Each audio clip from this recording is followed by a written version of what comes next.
Bien, buenos días. Vamos a orar para dar inicio al estudio del capítulo 12 y el versículo 13, con lo que estaríamos finalizando esta serie de estudios donde hemos trabajado con los libros de Daniel y Apocalipsis. Vamos a orar. Señor, queremos agradecerte por un día más de vida que nos brindas. Gracias por la oportunidad que tú nos das de poder reunirnos por medio de esta plataforma. Pedimos, Señor, tu bendición con nosotros. Pongo en tus manos, Señor, a cada uno de los hermanos que se han conectado a través de los 3 años y medio, Señor, que han recibido la bendición de tu palabra. Te doy gracias, Señor, porque nos has permitido estudiar, ver varios detalles, afianzar, Señor, la verdad de tu palabra en nuestros corazones, en nuestras mentes. Y seguimos, Señor, aprendiendo el mensaje de salvación que tienes para nosotros. Confiados, Señor, en que tu Espíritu Santo nos va a recordar y nos va a guiar siempre a toda verdad. En tus manos nos depositamos en esta hora que vamos a hacer el estudio de este versículo y un repaso de las secciones del capítulo 11 para que tú nos guíes y puedas grabar en nuestra mente tu palabra. En el nombre de Jesús. Amén. Bien, el versículo 13 nos dice, y tú, hablando de Daniel, irás hasta el fin y reposarás y te levantarás para recibir tu heredad al fin de los días. Este versículo, pues, es el último versículo que tenemos allí y, bueno, se está hablando directamente a Daniel. Eh, También se puede interpretar que es una referencia a la comprensión de la profecía bíblica que está contenida en estos versículos finales, específicamente el 10, 11 y 12, que son una respuesta al capítulo 7 y al capítulo 8, y haciendo referencia también al tiempo posterior al tiempo del fin, es decir, después de 1798. En este caso, aquí estamos todavía con las respuestas que Miguel le está dando a Daniel. Recuerde que estábamos estudiando las 4 respuestas o 4 eh, opciones que Miguel habló con Daniel. Y se habla entonces de que Daniel, pues al igual que todos los seres humanos, pues tendría que morir. Y eso sí, con la esperanza de la resurrección. Un elemento fundamental en la esperanza nuestra como cristianos consiste en que si morimos en Cristo, pues vamos a tener la certeza de la resurrección. Y en este caso nos damos cuenta que Dios en su infinito amor y en su infinita sabiduría le dice a Daniel, bueno, tú vas a llegar al momento en que vas a descansar, pero llegará el tiempo final en que vas a poder resucitar.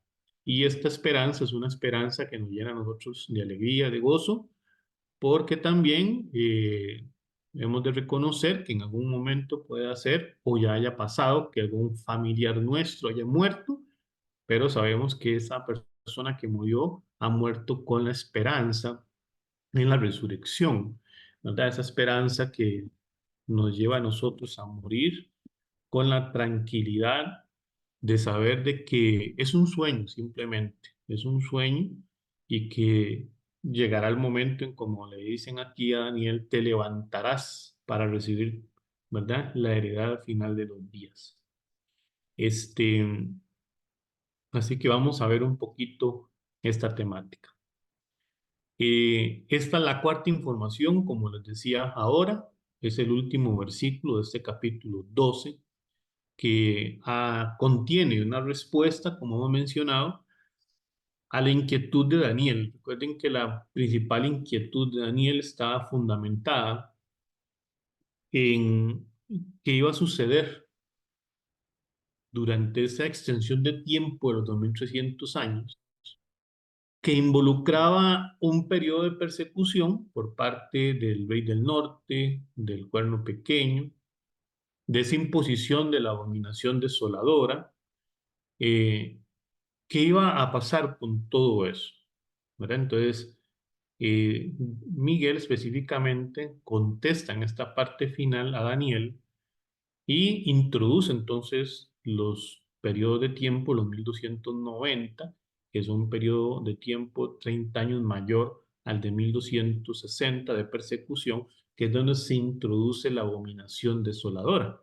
Si quisiéramos resumir, digamos, de forma sencilla qué es la abominación desoladora, es el momento en que Justiniano, que es el, vamos a decir así, el rey, en este caso de Roma, en este sentido más bien la Roma oriental, le entrega el poder al Papa para que sea cabeza de la iglesia y la cabeza civil. Es decir, ahí es donde se da una sustitución de Dios. Recuerden que la cabeza de la iglesia es Cristo, pero en el momento en que este decreto se da, se dice que la cabeza de la iglesia es el Papa y también va a ser cabeza de la acción civil. Ya se venían tomando ciertas acciones que habían permitido a los sacerdotes tomar un poder no solamente religioso, sino también un poder civil. Recuerden que los ejércitos, en este caso específicamente de los francos o de Francia, es un poder también que se dispone al servicio del poder papal. Entonces,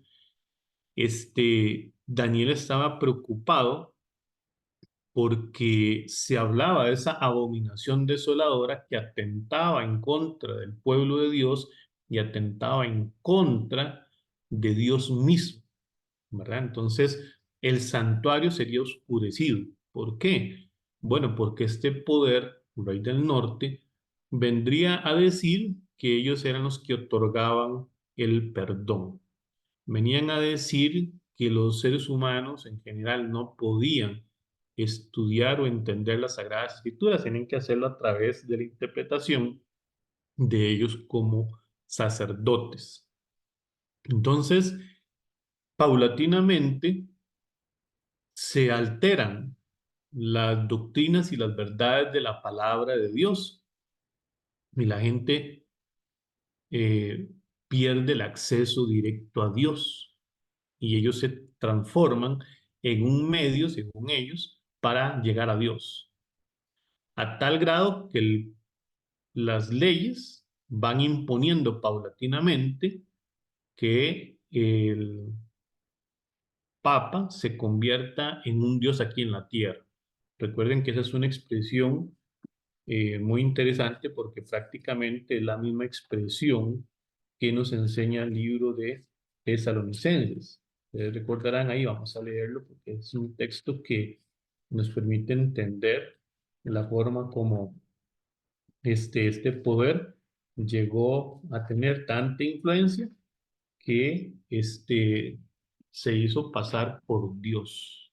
Recuerden que Daniel decía que Dios era el que tenía el control de los tiempos y de la ley, pero entonces en Daniel 7:25 se nos dice que este poder se tomaría la atribución de cambiar los tiempos y la ley, ¿verdad?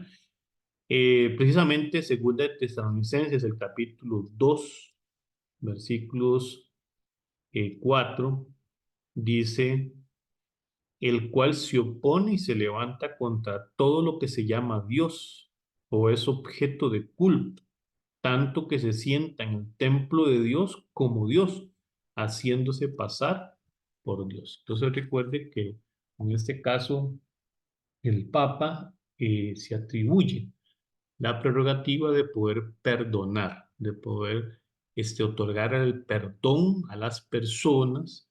Él ha dicho públicamente también perdona a ciertos sectores, ha solicitado perdón el actual precisamente porque ellos interpretan que ellos tienen ese poder, ¿verdad? Siguen creyendo que tienen el poder para perdonar pecados, ¿verdad? Entonces, Estamos ahorita con este versículo donde ya se está dando esa última respuesta, ¿verdad? Donde ya se incluyó el periodo de los 1335 días.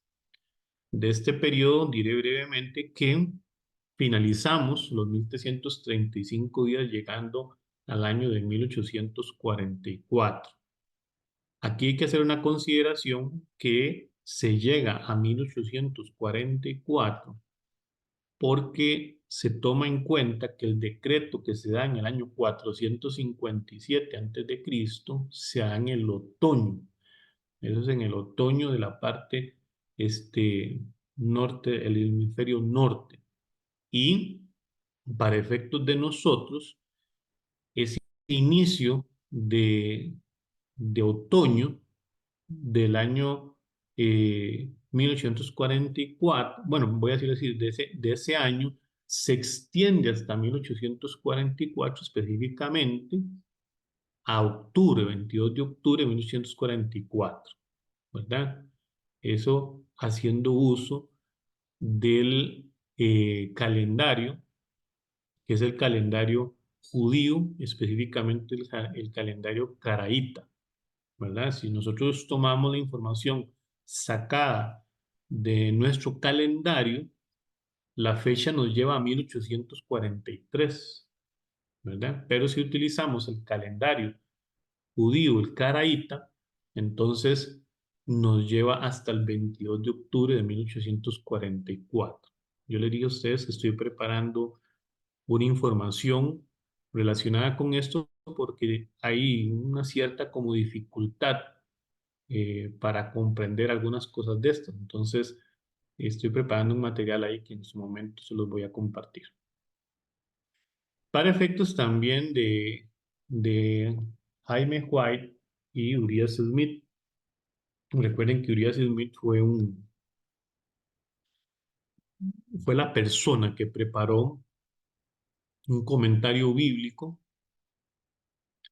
sobre Daniel y sobre Apocalipsis, que todavía están en uso. Usted los puede conseguir por medio del internet.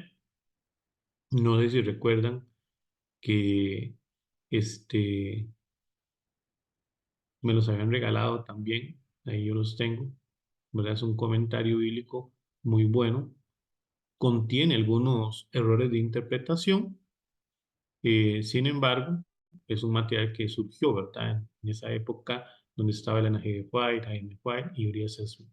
Entonces, para ellos eh, quedó claro que el tiempo del fin era un periodo que se da a partir del año de 1798, ¿verdad? Y que tenía que ver específicamente con el año de 1844. Entonces, para Jaime White y para Urias Smith, ellos a partir de este versículo creían que los pecados de Daniel, ¿verdad?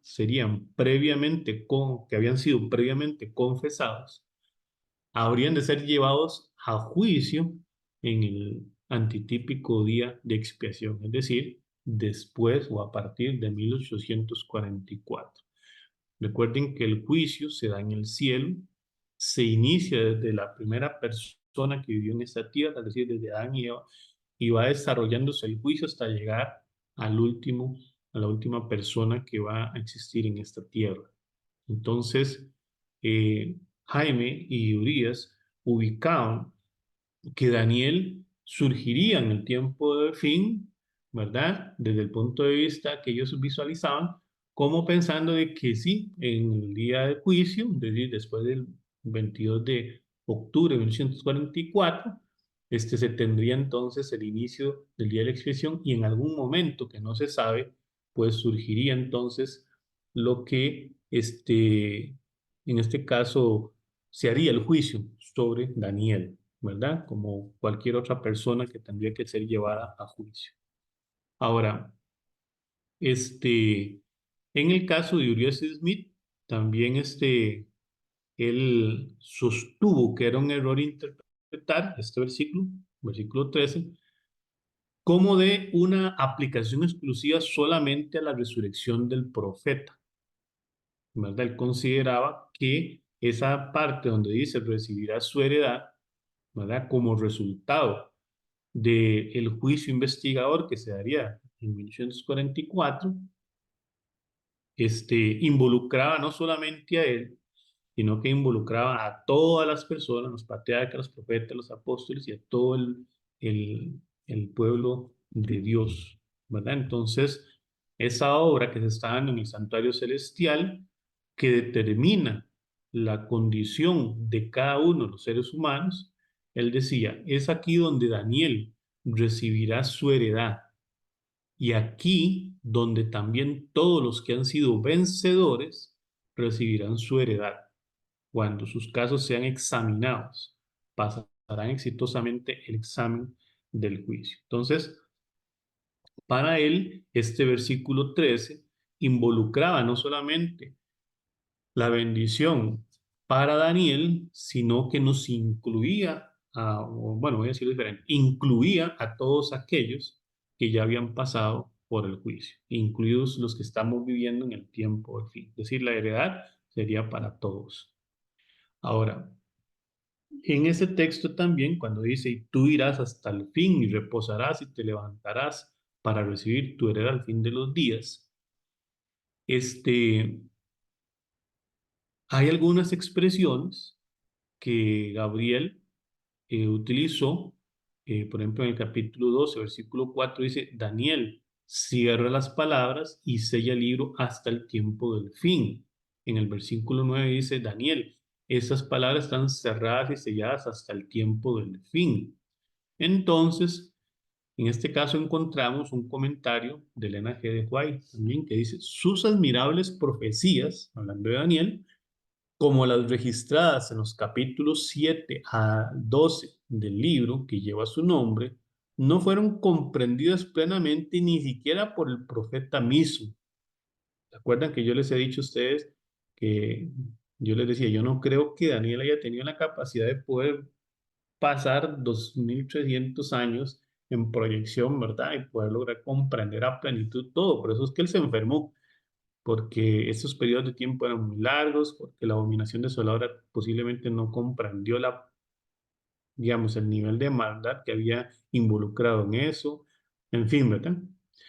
Dice, pero antes que terminaran las labores de su vida, recibió la bienaventurada promesa de que hasta el tiempo del fin, ¿verdad? En el plazo final de la historia de este mundo se le permitiría ocupar otra vez su lugar. Dice, a medida que nos acercamos al término de la historia de este mundo, las profecías registradas por Daniel exigen nuestra atención especial, puesto que se relacionan con el tiempo mismo en que estamos viviendo. Con ellas deben vincularse las enseñanzas del último libro del Nuevo Testamento. Entonces aquí encontramos que Elena G. de White hace un comentario eh, donde se entiende lo que ya hemos estudiado, digamos, desde 1798 habría un momento en el que surgirían, por bendición de Dios, para bendición de este mundo, la predicación de la verdad presente fundamentada en los libros de Daniel y de Apocalipsis. Es decir, el inicio de esos movimientos proféticos tuvieron origen en el libro de Daniel, ¿verdad? Poder comprender, en este caso específico, la profecía de las 2300 tardes y mañanas.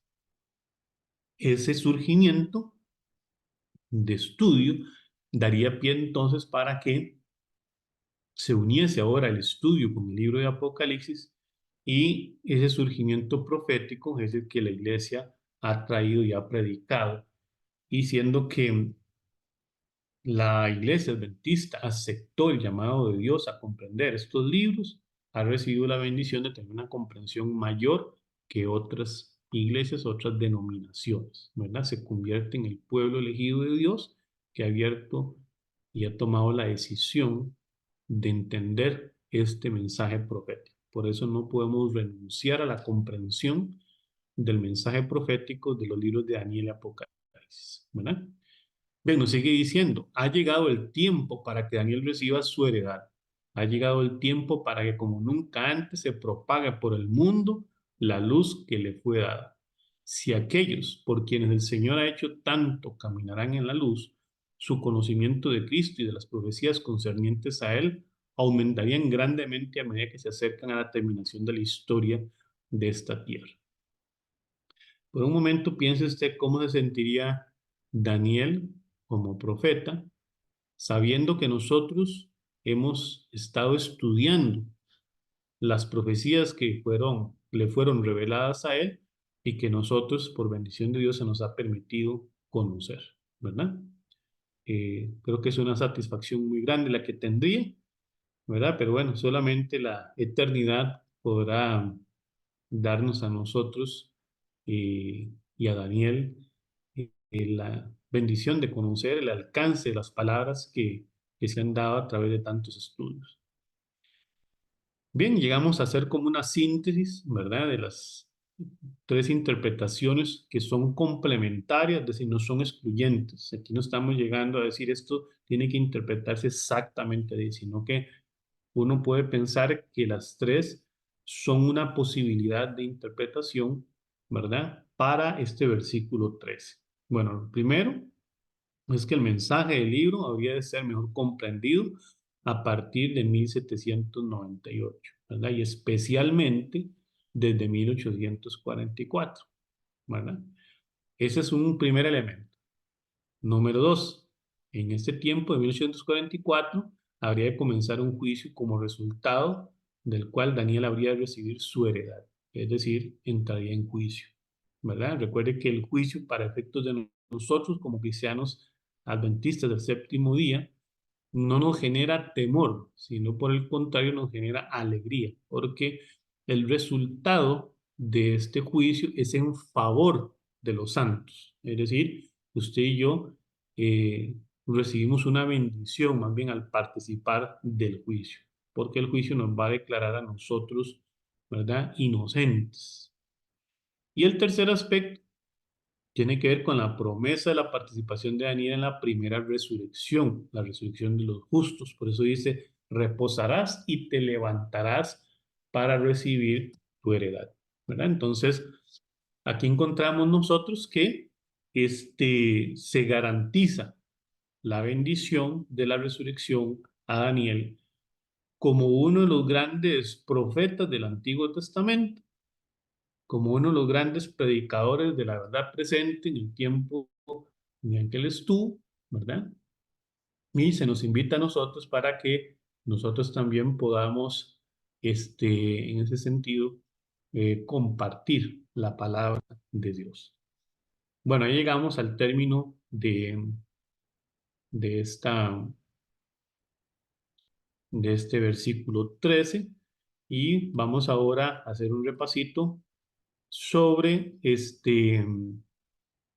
algo que ya habíamos estudiado, que tiene que ver con eh, las diferentes divisiones que tiene el libro, ¿verdad? Específicamente los capítulos, perdón, los capítulos eh, que habíamos estudiado. Permítanme ver para que poder compartirles aquí en pantalla. Ok, vamos a ver si me deja manipular esto.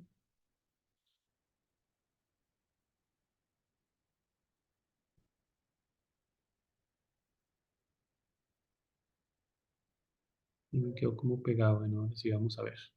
Ok, entonces, nosotros habíamos visto específicamente la división del capítulo 11. Me parece que es importante volverla a revisar porque nos permite recordar y ubicar ya todo lo que hemos visto, que ha sido muy extenso, ¿verdad? Pero sí nos permite ubicar eso. Recordemos que Daniel, el capítulo 11 y el versículo 2, nos habla específicamente de un periodo de tiempo que está relacionado con el periodo de la historia medo-persa, ¿verdad? Habíamos hablado que aparece Ciro II el Grande, estamos hablando del año 536, 535 antes de Cristo, y de ahí llegamos hasta la muerte de Jerjes I o Asuero, ¿verdad? Unos 70 años más tarde. Estamos hablando ahora de diciembre del año 465 antes de Cristo.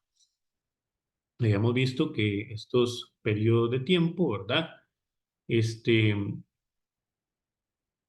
son totalmente históricos y son elementos que nos obliga a nosotros a irnos a la historia bíblica, poder ubicar los hechos que nos presenta el capítulo 11 de Daniel y ubicarlos entonces con esos personajes, ¿verdad? Dijimos que es un proceso complejo desde el punto de vista que muchas veces nosotros no manejamos la historia, ¿verdad? Bueno, este sector de la historia no lo estudiamos tanto, ¿verdad? Entonces no nos resulta tan sencillo comprender. Sin embargo, tenemos una panorámica ahí que es importante saber. Luego llegamos al capítulo 11, versículos 3 y 4, que dejan un vacío de aproximadamente un siglo y medio. Y entonces ahora entramos a un personaje que es fundamental, tanto en el capítulo 8, ¿verdad? Como en este capítulo 11, que tiene que ver con Alejandro III el Grande, ¿verdad? La introducción de Grecia en la profecía bíblica.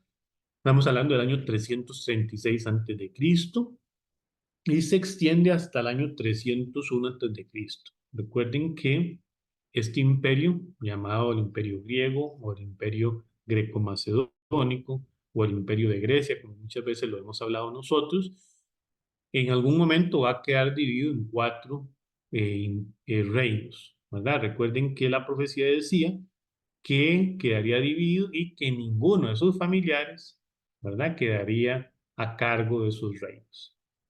Este imperio es sumamente importante porque recuerden que Alejandro, a través de su capacidad política, intenta imponer, ¿verdad?, un nuevo orden mundial y lo logra porque su filosofía se extiende hasta nuestros tiempos, ¿verdad? Muchas de las enseñanzas que atentan contra la palabra de Dios fueron enseñadas en esta época, ¿verdad? La filosofía griega tuvo una influencia muy fuerte, muy extensa, ¿verdad? Ustedes a veces escuchan que se habla de tal tema, es decir, el filósofo griego, las matemáticas, bueno, en fin, hay todo, ¿verdad?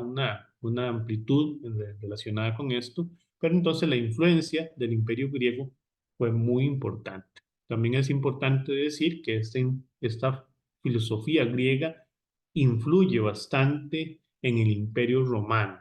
Es decir, el imperio romano recibe como herencia mucha enseñanza de la influencia del idioma griego. Y entonces también es importante mencionar que la Iglesia Católica como tal, muchas de sus enseñanzas están fundamentadas precisamente en filosofía griega. No tiene nada que ver con la filosofía hebrea o la filosofía bíblica, ¿verdad? Luego llegamos a otro momento, ¿verdad? Que son los versículos del 5 al 13 y el versículo 15. Recuerden que el versículo 15 es un gran paréntesis. Recuerden que hemos hablado de los paréntesis. Y ahí encontramos una división del Imperio Greco-Macedónico, ¿verdad? Estamos hablando del año 301, hasta el momento en que se desarrollan las luchas de dos sectores que van a durar durante mucho tiempo, que son los Ptolomeos y los Seleucidas, ¿verdad? Porque son importantes las guerras que se dan entre estos monarcas, porque este, van a tener siempre una gran influencia sobre Palestina, sobre Judea, ¿verdad? Entonces, se extiende hasta el año 198 a.C., ¿verdad? Y luego, recordemos ahí que entre el versículo 14 y el versículo 15, ¿verdad? Hay un paréntesis grande de aproximadamente 1000 años, ¿verdad? Entonces, De ahí brincamos, ¿verdad? Después de esas guerras entre los Ptolomeos y los Seleucidas, brincamos ahora hasta la aparición de los romanos.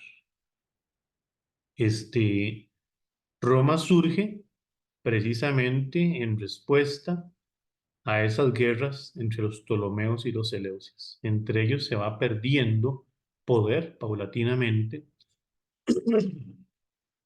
Y entonces Roma aprovecha para surgir en medio de esas grandes luchas, ¿verdad? Eso nos lleva entonces a nosotros a el final de la historia del Imperio Romano, que sería el año 476, ¿verdad? Que es el Imperio Romano de Occidente, ¿verdad? Que recuerden que el vicio, las luchas internas eh, van a llevar algún momento a que el Imperio Romano vaya a caer. Luego tenemos nosotros que del versículo 16 al versículo 20 van a ver, se va a desarrollar la historia de unos 200 años, es decir, más o menos desde el año 198 antes de Cristo, que se da la batalla de Paneas o de Panías, donde está el monarca Seleucida Antíoco III el Grande, que recuerden que Antíoco lo quieren colocar en la profecía como el anticristo, como el cuerno pequeño, como el rey del norte, pero no cumple con las condiciones, ya eso lo habíamos visto también. Este, entonces ahí derrotó a los Ptolomeos y toma control de Palestina, incluyendo Judea. Eso se da hasta el año 14, con la muerte de Octavio Augusto, el primer emperador romano, ¿verdad? Y precisamente la batalla de Paneas, es decir, es la que marca el fin del dominio de 103 años de los Ptolomeos sobre Judea, es decir, desde el año 301, ¿verdad? Al año 198 antes de Cristo. De ahí encontramos nosotros que se va a desarrollar ahora ya eh, Palestina y Judea van a dejar de ser esclavos, digámoslo así, de los Ptolomeos y ahora van a entrar los Seleucios, ¿verdad? Que se va a dar del año 198 al año 143, ¿verdad? Entonces, estas dos grandes reinos van a estar luchando en lo que se llaman las guerras sirias. Son 5 guerras que se han denominado allí, ¿verdad? Y esas guerras son las que precisamente Roma va a aprovechar para poder intervenir paulatinamente e ir tomando el control sobre los sectores que eran de los Ptolomeos y los Seleucidas. Y entonces, poco a poco, Roma va a tornar todos estos sectores como sectores romanos, ¿verdad? Ese periodo de Roma luchando también y tomando control se da entre el año 198 al año 14 después de Cristo, ¿verdad? Entonces llega un momento en que Siria, que es el territorio de los Seleucidas, en el año 64, ¿verdad? Ya pasa a manos de Roma. Luego Judea en el año 63 pasa a manos de Roma. Y luego Egipto, el sector de los Ptolomeos, en el año 30 pasa a Roma, ¿verdad? Entonces, los historiadores hablan de que el Mediterráneo era ahora un lago romano, es decir, todo lo que ya estaba alrededor de eso había sido conquistado por Roma. Entonces, entramos ahora que después de esas luchas, entramos a los versículos 21 al 30. Y entonces ahí se va a desarrollar la historia de la Roma cristiana, ¿verdad? Entonces, pero el enfoque de estos versículos está basado básicamente desde el punto de vista civil, cómo la Roma cristiana va a ir tomando control del poder civil paulatinamente, ¿verdad? El periodo de tiempo, tiempos y medio tiempo, ¿verdad? Entonces, hay una serie de acciones que se dan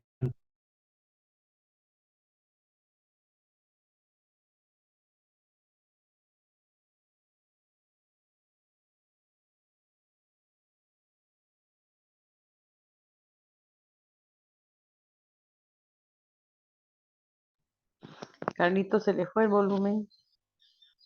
Se empieza a hacer una mezcla entre cristianismo y paganismo hasta el año 538, ¿verdad? El año 538 es el momento en que llegamos a la ejecución del edicto de Justiniano, quien otorga el poder al Papa para ser la cabeza de la iglesia y también del poder civil, ¿verdad?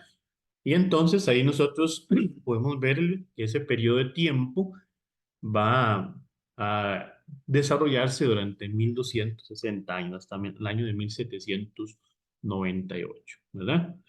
Y decíamos que el año 508, ¿verdad? Es el año de inicio de los 1290 días.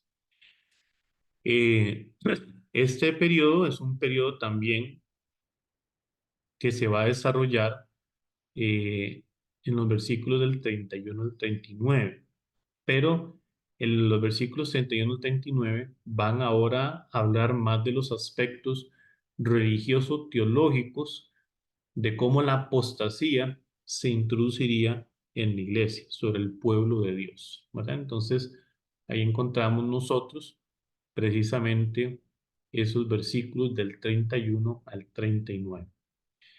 Llegamos al versículo 40, que se extiende entonces ahora hasta el capítulo 12:1. Allí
estábamos diciendo que será un evento importantísimo porque ahora este periodo nos lleva a esto que hemos llamado, denominado la continuidad, ¿verdad? Que es el ministerio de Cristo en el lugar santísimo del santuario celestial, ¿verdad? Entonces nos lleva desde, desde la historia, digamos, de 1798, ¿verdad? Y nos lleva hasta el capítulo 12, versículo 1, que nos habla de la intervención de Miguel en el tiempo de angustia, en el fin del tiempo de la gracia, y que nos permite entender que ese será el momento en que se va a dar la liberación del pueblo de Dios. Es decir, nos va a describir que algunos aspectos históricos que se dieron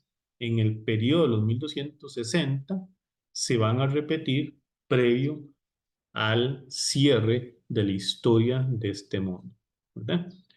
Y de ahí entonces encontramos nosotros también que el papado que había recibido o que está por recibir el apoyo de todo el mundo, ¿verdad? Recuerden que Apocalipsis dice que la gente se admiró del surgimiento del papado, a través de la globalización, de todos estos procesos que se vienen haciendo, ¿verdad? Le darían todo tipo de apoyo, pero llegaría un momento en que ese apoyo se perdería y por otro lado habría la intervención de Miguel, la intervención definitiva para la destrucción de todos aquellos que rechazaron el plan de salvación, de la destrucción de ese cuerno pequeño, ¿verdad? De ese papado, de ese rey del norte, que habría introducido la abominación desoladora, ¿verdad?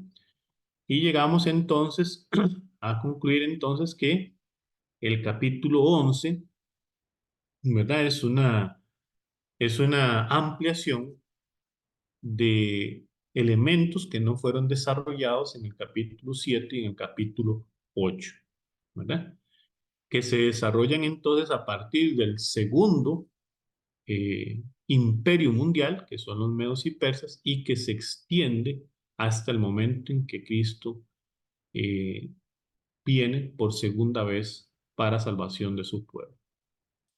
Bien, de esta manera terminamos, confiados siempre en esta esperanza del pronto regreso de Cristo, confiados en la esperanza de que si nos toca morir, pues estaremos durmiendo simplemente a la espera del momento en que Cristo nos resucite.